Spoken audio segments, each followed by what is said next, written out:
Géraldine est avec nous. Géraldine Dominguez, gérante de boutique de prêt-à-porter à Lyon. Bonjour Géraldine.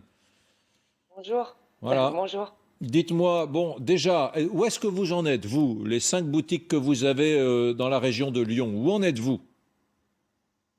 Alors nous ça va plus là. Voilà, là c'est la cerise sur le gâteau. D'abord, il faut savoir que chez nous, je vais vous dire en un an, moi, avec mes 10 salariés, personne n'a eu le Covid. Donc c'est clair, tout le monde le dit, c'est pas dans les boutiques qu'on l'attrape. Alors moi, hier, il y avait la porte-parole de la REM qui a parlé. J'ai cru que j'allais casser la télé.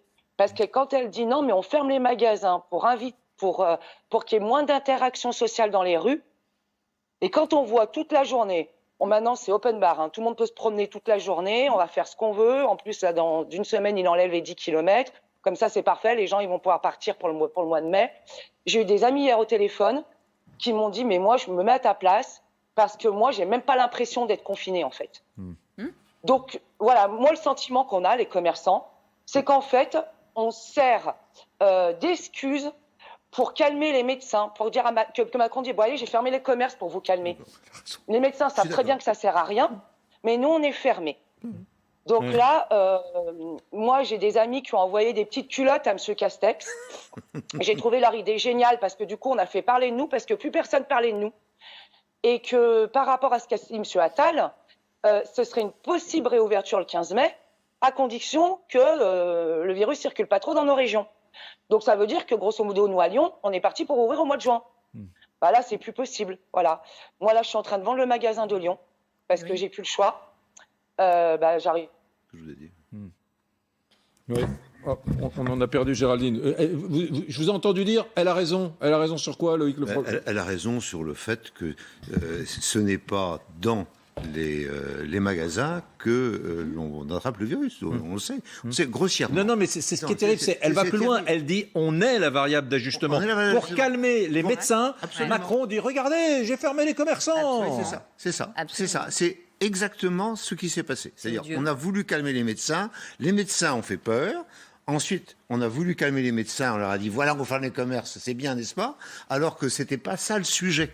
Le sujet, c'était effectivement, comme l'a dit Martin Blachier, le masque, les mains, et c'est les mesures préventives. Et derrière, c'est les autotests, etc. C'est ça qu'on n'a pas fait.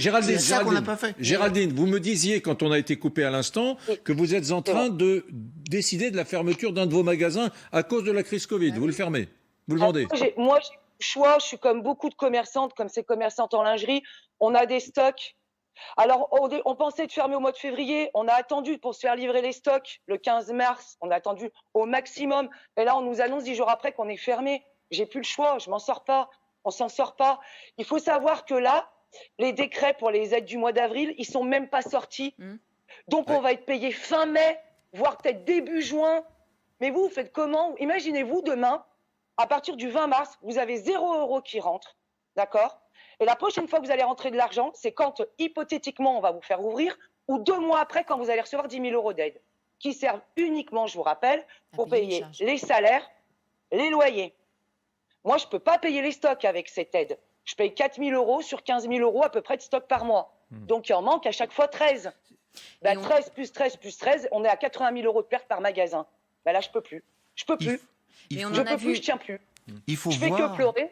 Il faut voir l'endroit. Il faut voir l'endroit où on contamine. On sait maintenant. On sait. Ça fait 1 an qu'on sait où on contamine. Et il ne faut pas continuer à dire on contamine dans les commerces, on contamine dans les magasins alimentaires. On contamine, oui. Dans les supermarchés, s'il y a énormément de gens dans les hypermarchés, on contamine. Mais ces commerçants de vêtements, il n'y a pas d'expérience scientifique qui permette de dire c'est là qu'on a contaminé. Il n'y en a pas une. Et sur cette chaîne, on en a eu malheureusement de nombreux des exemples, comme Géraldine, cette coiffeuse qui dormait dans son salon, cette femme du collectif des pendus qui nous parlait, cette commerçante qui vendait des chaussures qui est venue pieds nus à l'antenne. C'est insupportable parce que ce sont des décisions qui sont absurdes, incohérentes et contre-productives. Et pas basées sur la science. Quand je dis contre-productive, c'est qu'aux Pays-Bas, on a remarqué que le taux de circulation remontait quand on a refermé les restos. Pourquoi? Parce que les gens ont des besoins, ce sont des êtres humains. Et que ces êtres humains, ils se réunissent chez eux, dans des endroits fermés. Ils font des soirées entre gens du même immeuble pour pas se faire prendre. Et donc finalement, on crée une situation abstraite d'interdiction de là-haut, complètement déconnectée du terrain, et du coup ça pousse les gens à contourner parce qu'ils ont besoin de respirer pour pas péter les plombs et se mettre par la fenêtre. Et ils ferment les fenêtres de façon à pas être entendus et pas être dénoncés. Mais exactement. Et du coup, c'est contre-productif. C'est totalement contre-productif. C'est un truc de fou. Merci beaucoup Géraldine Dominguez. Merci beaucoup. Vous serez avec nous. Bon courage Géraldine.